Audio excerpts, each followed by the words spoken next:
Les varicocèles, c'est une pathologie excessivement fréquente. C'est une dilatation un peu des veines testiculaires. Alors, on le retrouve avec une très grande fréquence. La plupart du temps, c'est asymptomatique et ne nécessite pas d'être traité. Chez certains patients, ça peut être responsable de douleurs testiculaires. Et c'est la raison pour laquelle on va les traiter. L'autre principale raison pour laquelle on demande parfois de traiter ces varicocèles, c'est que cette dilatation va augmenter la chaleur au niveau du testicule et pourrait altérer le spermogramme. Donc aujourd'hui, comme on sait que on a de plus en plus de couples qui viennent pour des bilans de fertilité, on en trouve énormément de ces altérations des spermogrammes chez le mâle, et donc très souvent on nous demande d'aller traiter, comme c'est un geste qui se veut très simple. Le principe consiste en fait, l'explication déjà un peu de cette dilatation des veines, c'est que la veine de drainage, cette veine en amont, en fait la plupart du temps est incontinente, ce qui fait que le sang est mal drainé. Donc le principe est d'aller boucher cette veine. Alors historiquement, on a commencé à les boucher avec des coils, des ressorts.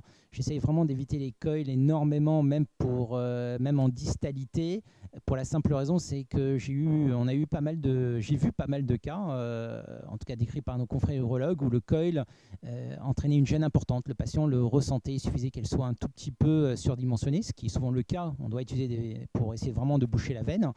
Et ça pouvait, ça générait des douleurs, et on a même vu un patient qui avait localement une sorte de syndrome parasympathique très important, et l'urologue est obligé d'aller faire, pour le coup, une chirurgie plus invasive pour aller retirer le coil.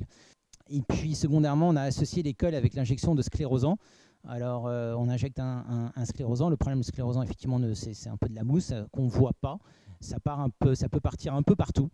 Injecter et ne pas savoir exactement où ça part, ça me dérangeait beaucoup avec l'injection de sclérosant. Donc c'est pour ça que j'ai tout de suite adopté, dès que j'ai pu, la méthode de la colle. Donc là, ici, le Glubran ou l'Historicryl, ce qu'on voit exactement où part la colle. C'est un liquide qui va prendre toute la veine. Il ne va pas y avoir quasiment d'intervalle libre où puisse naître une connexion.